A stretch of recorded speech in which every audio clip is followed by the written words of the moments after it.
नमस्कार दोस्तों, स्वागत है आपका अपने यूट्यूब चैनल वेरी कॉलेज में। और आप पढ़ रहे हैं BHI 141 हिस्ट्री ऑफ चाइना, जो कि हम हिंदी में डिस्कस कर रहे हैं। वैसे वर्डिंग सारी इंग्लिश होगी, बट आप हिंदी में के भी अगर स्टूडेंट है तो आपको ये बहुत हेल्पफुल होगा। ठीक है, अगर आपने इसी चैप्टर का लास्ट वीडियो नहीं देखा है तो आप हमारे प्लेलिस्ट पे देख सकते हो। हम लोग पढ़ रहे हैं थाइपिंग अपराइजिंग। ठीक, थाइपिंग अपराइजिंग में अभी तक हमने इंट्रोडक्शन देख लिया, बैकग्राउंड देख लिया, होंग शियोचुआन और गॉड वर्शिपर सोसाइटी देख लिया। इस वीडियो में आज हम लोग देखेंगे हेडे ऑफ द थाइपिंग अपराइजिंग, और थाइपिंग अपराइजिंग में जो ऑर्गेनाइजेशन और प्रोग्राम चलाए गए उसको पढ़ेंगे हम डिटेल में। अगर आप चैनल पर पहली बार आए हैं तो हमें लाइक और सब्सक्राइब कर सकते हैं, और वीडियो पसंद आए तो अपने फ्रेंड्स को भी शेयर करें। ठीक, चलिए इसी टॉपिक पर चलते हैं। आज का टॉपिक जैसा कि हमने डिस्कस किया कि हेडे ऑफ द थाइपिंग अपराइजिंग, मतलब जो थाइपिंग अपराइजिंग के जो अच्छे दिन थे वो कैसे थे वो हम देखते हैं। देखो, हमने देखा कि जो थाइपिंग के लोग थे, होंग थे ना, होंग जो था उनका लीडर, उसने क्या किया कि एक तरीके से मिलिट्री ऑर्गेनाइजेशन बनाना शुरू कर दी थी। ठीक है, जो पहले एक रिलीजियस मूवमेंट था वो धीरे धीरे मिलिट्री ऑर्गेनाइजेशन बनाने लग गया था। और अब वो, और उसका साथ कौन दे रहे थे?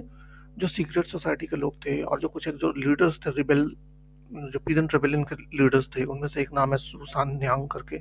ठीक है, इन लोगों ने भी इसका साथ देना शुरू कर दिया, और इन लोगों ने छिंग फोर्सेस जो थी उनको तो हरा ही दिया था, है ना। और अब ये चाहते थे कि सोशियो पॉलिटिकल जो ऑर्डर है उस जमाने का उसको चेंज किया जाए। इन्होंने हेवनली किंगडम के भी प्रोक्लेमेशन कर दिया था, है ना। और इसके बाद अब ये नॉर्थ की तरफ मूव करना शुरू करते हैं। ऑब्वियस सी बात है, जब वो आगे बढ़ेंगे तो जो उस जमाने के छिंग डायनेस्टी के जो आर्मी थी रास्ते में, वो इनका अपोज करेगी, उनसे इनकी लड़ाई होती है, लेकिन ये ज़्यादातर जगह पे जीत जाते हैं। दोनों साइड को बहुत हार्म पहुंचता है, लॉस दोनों साइड को होता है, लेकिन फिर भी ये जीतते हुए आगे बढ़ते चले जाते हैं। ठीक, सबसे मेजर विक्ट्री जो इनकी थी जब ये साउथ से निकले, तो एक जगह है चाइना में, साउथ चाइना में ही योंग आन करके। ठीक, वो जीतते हैं। वहां पे इन लोगों ने जब पहुंचते हैं तो वहां पे जो बेचारे डाउन ट्रोडन थे ना लोग, जैसे माइनर्स, है ना, छोटे पीजेंट्स वगैरह, वर्किंग क्लास के लोग, जो मतलब बहुत परेशान थे छिंग रूल से, वो लोग भी इसमें मिल जाते हैं, क्योंकि ये लोग क्या बातें करते थे कि हाँ हम इक्वल हैं, इक्वलिटेरियन इगैलिटेरियन बातें करते थे, है ना, कि सब बराबर है। तो इनकी आर्मी लगभग लगभग 37,000 लोगों की बन जाती है वहां पे। और इन लोगों ने एक कॉल भी दिया है ना, ऐलान किया कि हाँ जो ये एलियन मांचू रूलर्स हैं, छिंग या मांचू दोनों आप यूज कर सकते हो इसके लिए। ठीक है, छिंगी मांचू रूलर्स थे। मंचूरिया एक जगह है चाइना में, नॉर्थ में, वहां से आए हुए थे ये लोग। तो इन लोगों ने क्या किया कि आह्वान किया कि हाँ भाई, मांचू रूलर्स को उठा फेंकना है, और इन्होंने एक नया कैलेंडर जारी किया, जो कि क्या, जब भी आपने देखा है ना नया कैलेंडर आता है मतलब एक डायनेस्टी का चेंज आता था पहले जमाने में, है ना, विक्रम संवत वगैरह, शाक संवत इंडिया में भी था है, उसी तरीके से वहां भी था। इन लोगों ने एक नया कैलेंडर लाया, और जो पुराना कैलेंडर था जिसमें लकी डे अनलकी डेज वगैरह होते थे, वो सब इन लोगों ने खत्म कर दिया चीजें। इसमें चाइना बहुत बिलीव करता था, चलता भी उसी हिसाब से था। लेकिन हुआ क्या कि योंगान में छिंग फोर्सेस ने इनको चारों तरफ से घेर लिया, और ये उनसे लगभग लगभग 6 महीने तक लड़ते रहे बाहर निकलने के लिए। फिर फाइनली 6 महीने बाद इनकी जीत होती है। ये फिर और भी ताकत से आगे बढ़ते हैं, और रास्ते में इन लोगों ने खूब जो इम्पेरियल पावर्स के रीजन थे वहां से इन्होंने हथियार भी लूटे, उनका ट्रेजरी भी लूट ली। ठीक, और धीरे धीरे ये आगे बढ़ते गए, फिर ये पहुंचते हैं साउथ सेंट्रल चाइना में। ठीक, हुनान के एरिया में, और वहां पे इनके साथ और लोग जुड़ते हैं, और भी जितने भी नीचे का तबका था सब लोग जुड़ते हैं, और इनके और ज्यादा ये स्वेल हो जाते हैं ना, खूब बड़े अब ये ऑर्गेनाइजेशन बन जाती है। ठीक, फिर ये 1853 में नानचिंग पहुंचते हैं। नानचिंग एक ओल्ड कैपिटल थी चाइनीज एम्पायर की, और उन्होंने इसका नाम चेंज करके नानचिंग की जगह थेनचिंग रख दिया। ठीक, थेनचिंग का मतलब heavenly kingdom, capital of the heavenly kingdom. ठीक है, ये था हेडी। अब टाइपिंग ऑर्गेनाइजेशन की बात करें। अब देखो, थाइपिंग्स का मकसद क्या था? इनका मकसद था कि जो छिंग डायनेस्टी के जो करप्शन है ना, जो सोशल ऑर्डर बिल्कुल बिगड़ा हुआ है, और गरीबों पे अत्याचार हो रहा था, उसको हटाना, है ना, इक्वली सबको देखना, ये इनका काम था। इनिशियली तो ये मिशनरी विजन लेके चल रहे थे, है ना। और लेकिन बाद में ये पॉलिटिकल मिलिट्री पावर बन जाते हैं। लेकिन इन्होंने कभी भी जो ओरिजिनल मैसेज था उसको नहीं छोड़ा, है ना। ठीक। अब जो इसके लीडर्स थे वो हमेशा वही रहे। होंग तो मेन हेवनली किंग था, इसके अलावा उसमें 5 किंग और थे जो कि अलग अलग डायरेक्शंस के नाम पे थे। जैसे east west north south 4 king हो गए, और एक पांचवा किंग इनका असिस्टेंट किंग था। ठीक, 5 किंग थे टोटल। इनके जो फॉलोअर्स थे उनको ऑर्गेनाइज कर दिया गया था सिविल मिलिट्री स्ट्रक्चर में, और इनका स्ट्रक्चर का यूनिट, बेसिक यूनिट क्या था, फैमिली। और ग्रुप ऑफ फैमिलीज को एक मिलिट्री डिवीजन बना दिया गया था। ठीक। फिर उन मिलिट्री डिवीजन का काम क्या होता था, वो खेती भी करते थे, कंस्ट्रक्शन का काम भी करते थे, पब्लिक वर्क्स का, और हर मेंबर को कंट्रीब्यूट करना होता था काम में। जैसे बड़े बुजुर्ग जो थे वो बम्बू के स्पाइक्स बनाते थे या खाना बनाते थे, बच्चे बड़ों की मदद करते थे, है ना। लीडर्स खुद बैटल में जाया करते थे, और जरूरत पड़ने पर सिविल एडमिनिस्ट्रेटर की तरह भी काम करते थे। इकोनॉमिक एक्टिविटीज में, एडमिनिस्ट्रेटिव एक्टिविटीज में, जुडिशियल और सोशियो रिलीजियस एक्टिविटीज में भी वो पार्टिसिपेट करते थे, उनके लीडर्स। ठीक। फैमिली बेसिक यूनिट तो था ही था इस ऑर्गेनाइजेशन का, लेकिन वहां पे क्या था कि कम्युनल ओनरशिप का था, कि मतलब थाईपिंग्स ने क्या कर दिया था कि कोई किसी की प्राइवेट प्रॉपर्टी नहीं होगी, सब स्टेट की प्रॉपर्टी है ना। जो भी प्रोड्यूस होगा वो सब में बटेगा। ठीक है। बट आप सब जानते हो कि ऐसी चीजें पॉसिबल हो नहीं सकती हैं। ये सुनने में तो बड़ा लगता है कि हाँ भाई इक्वल है, बट ऑब्वियस सी बात है ये वो भी इम्प्लीमेंट नहीं कर पाए पूरी तरीके से। और इतना ज्यादा जितना ये साउंड हो रहा है इतना इक्वल था नहीं उस जमाने में भी। ठीक है।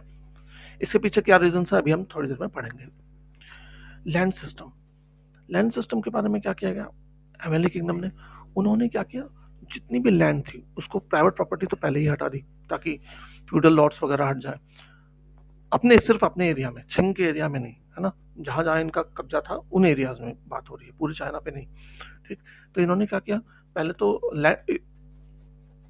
जो लैंड थी उसको 9 कैटेगरीज में बांट दिया। ठीक है, लैंड की क्वालिटी के हिसाब से, और जो भी आदमी या औरत 16 साल से ऊपर का था उनको एक लैंड का टुकड़ा दिया जाता था कल्टीवेशन करने के लिए, और वो अपना कल्टीवेशन करते थे। कल्टीवेशन करने के बाद जो प्रोडक्शन आता था, तो जितना सर्वाइवल के लिए चाहिए उतना आप रखो, बाकी डिपॉजिट में जमा कर दो, स्टेट डिपॉजिट में जमा कर दो। ठीक है।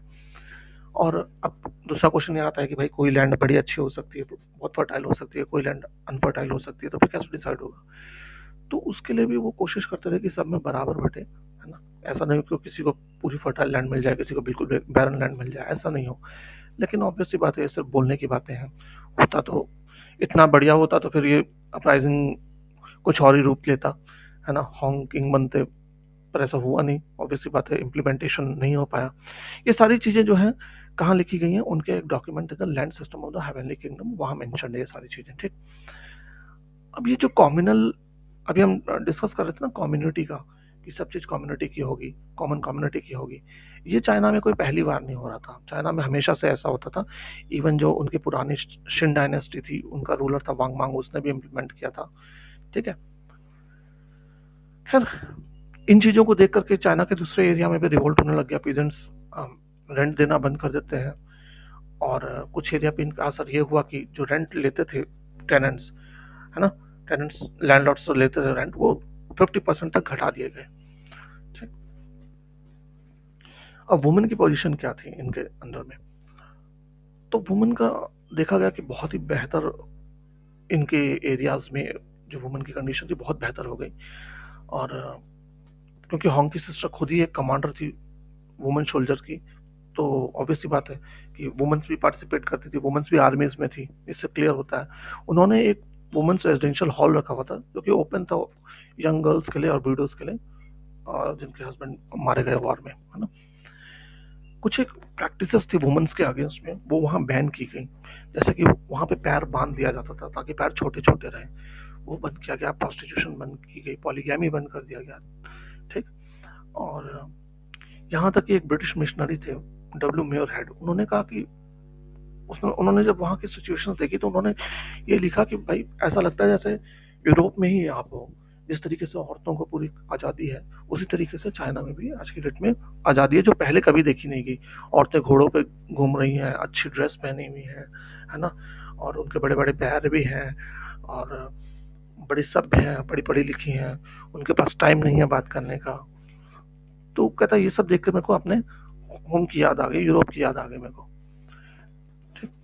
इसके अलावा भी थाइपिंग ने सोसाइटी में भी और भी जो प्रेवलेंट थी बुरी चीज़ें, उनको भी अबॉलिश किया।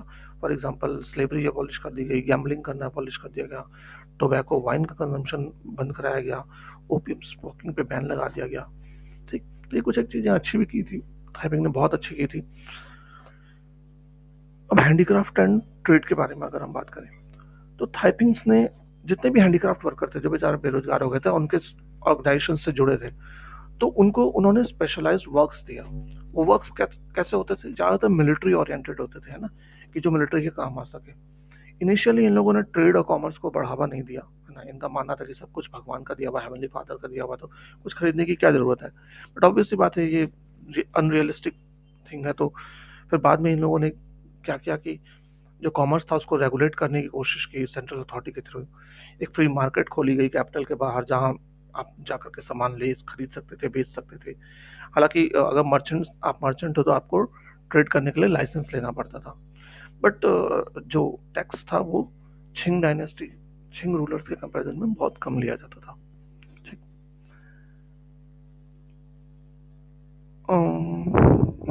थाइपिंग्स का जो शुरुआत में जो उनके इनिशियल एलिमेंट्स थे, है ना, ओरिजिन में जो रिलीजियस करेक्टर था, उन्होंने उसको छोड़ा नहीं। और उनका ज़्यादातर जो चीज़ें थी वो बेस्ड किससे थी? क्रिश्चियनिटी बेस्ड थी, है ना? तो जो कॉम्युनल टाइप ऑफ लाइफ वगैरह थी वो उन लोगों ने कहाँ से ली थी? एक तो चाइना में पहले से प्रेवलेंट थी, ऊपर से जो होंग वगैरह थे, ये लोग कौन थे? हाका कम्युनिटी से थे, क्वांगशी में आए थे, है ना? हाका कम्युनिटी क्या करती थी? कम्युनल प्रैक्टिस करती थी। तो इसलिए भी इस टाइपिंग की जो ऑर्गेनाइजेशन थी उसमें इन्होंने कम्युनल एलिमेंट रखा। ठीक। कम्युनिटी का एलिमेंट रखा कि सब कुछ कॉमन है, किसी का प्राइवेट नहीं होगा। तो इस तरीके से कहा जा सकता है कि उस जमाने में जो चीज़ें हो रही थी टाइपिंग के अंडर में, बहुत ही रेवोल्यूशनरी थी और बहुत समय से आगे थी, और सबको उन्होंने मिला करके रखा। और यही कारण है, सबको बराबरी भी दी उन्होंने। तो यही कारण है लोग बहुत उनके साथ जुड़ते चले गए, और उनको पसंद भी आया वे ऑफ लाइफ, उनकी लाइफ भी सुधरी। तो ऑब्वियस सी बात है जो वो लोग लॉयल भी होंगे इसके प्रति, है ना? तो ये था दोस्तों आज का डिस्कशन। आगे हम लोग पढ़ेंगे डाउनफॉल ऑफ द टाइपिंग। तो हम अगले वीडियो में मिलते हैं आपसे। Thanks for watching. जय हिंद।